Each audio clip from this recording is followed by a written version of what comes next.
আজকের গল্প সিদ্ধান্ত। অর্ণার সন্ধ্যা দেয়া বৃদ্ধাশ্রমে আসা বেশি দিন হয়নি। আজও একা বসলে তুলতুলির ডাক কানে ভেসে আসে। এইটুকু বাদ দিলে ভালোই কাটছে এখানে। বাড়ির জন্য মন খারাপ তো করবেই। স্মৃতির ঝাঁপি যখন খুলে বসে তখন একের পর এক ছবিগুলো যেন সরে সরে যায়। সেই ছোট্টবেলা থেকেই খুব মিশুকে ছিল অর্ণা। শ্বশুরবাড়িতে এসেও মানাতে কোনো অসুবিধা হয়নি। মা বাবাকে ছেড়ে, চেনা পরিবেশ ছেড়ে এসে প্রথম প্রথম খুব ভয় পেয়েছিল, কিন্তু মামুনি খুব আদর করে বুকে টেনে নিয়েছিলেন। বিয়ের পর কলেজ শেষ করেছে, তাই শ্বশুরবাড়ি থেকেও কলেজে গেছে মামুনির হাতের রান্না খেয়ে। তারপরে পড়া শেষ করার পর যখন টুকাই এলো, তখন সারা বাড়ি জুড়ে আনন্দের হিল্লোল। দিনগুলো ঝড়ের মতো কেটে গেল। টুকাইয়ের একটু একটু করে বড় হওয়া দেখতে দেখতে নিজে যেন কোথায় হারিয়ে যেত। তারপর অর্ণার মা বাবা কিছুদিনের ব্যবধানে চলে গেলেন।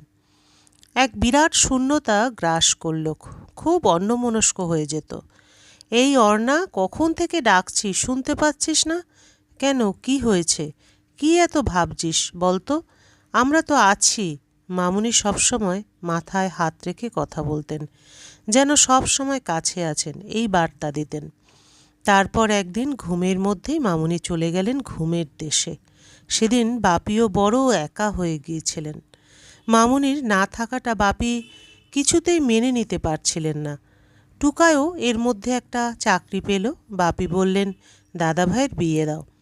টুকাইয়ের বাবাও উঠে পড়ে লাগলেন। উনি সবসময় নিজের মধ্যেই থাকতে ভালোবাসতেন, তবে মামুনির চলে যাওয়াটা ওনাকেও অনেকটা পাল্টে দিয়েছিল। সবার সহযোগিতায় টুকাইয়ের বউ এলো।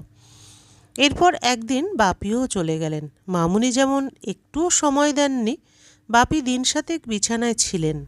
সংসারটা কেমন এলোমেলো হয়ে গেল। দিন নিজের নিয়মে গড়াতে গড়াতে টুকাইয়ের কাছে তুলতুলি এলো। এবার তাকে নিয়ে অর্ণা নতুন করে সংসারে জড়িয়ে পড়ল। একদিন হঠাৎ করে টুকাই বলল, মা চলো, তোমাকে এক জায়গায় নিয়ে যাব। অর্ণা রাজি। তারপর নিয়ে এলো এই স্নেহ দিয়ায়।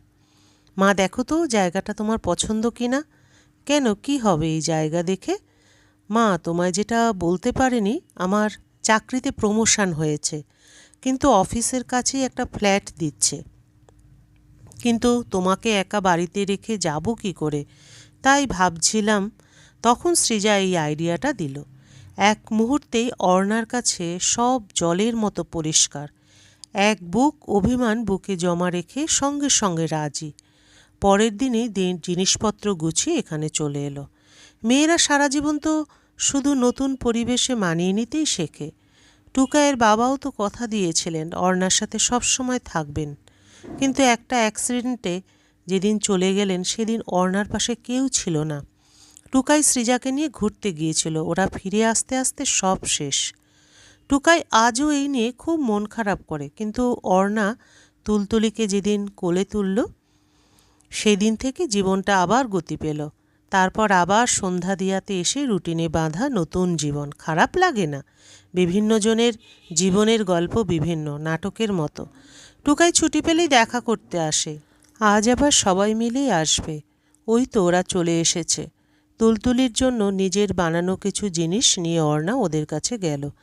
প্রথম কথা বলল তুলতুলি, ঠাম্মা আমাদের সাথে খেলবে, চলো না। কেউ আমার সাথে খেলে না। তুলতুলি কি একটু রোগা হয়ে গেছে? না না, অর্ণা এত ভাবছে কেন? ও তো মা বাবার কাছেই আছে। অর্ণা তুলতুলিকে বুকে জড়িয়ে ধরল। টুকাই বলল, মা বাড়ি ফিরে চলো। তুলতুলি তোমাকে ছাড়া থাকতে পারছে না। সৃজা ও অর্ণার হাত ধরে বলল, চলো না মা আমাদের সাথে। অর্ণা হাতটা সরিয়ে নেয়।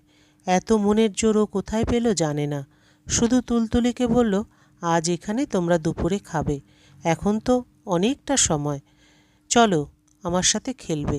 আর তোরা ঘুরে ঘুরে জায়গাটা দেখ, ভালো লাগবে। ঘোরা হলে আমার ঘরে আয়। যাবে না মা? না রে, খুব ভালো আছি। ওরা বিকেলে চলে গেছে। তুলতুলি অর্ণার শাড়ি ধরে টানছিল। ওটা মনে পড়লেই বুকটা কেমন করছে।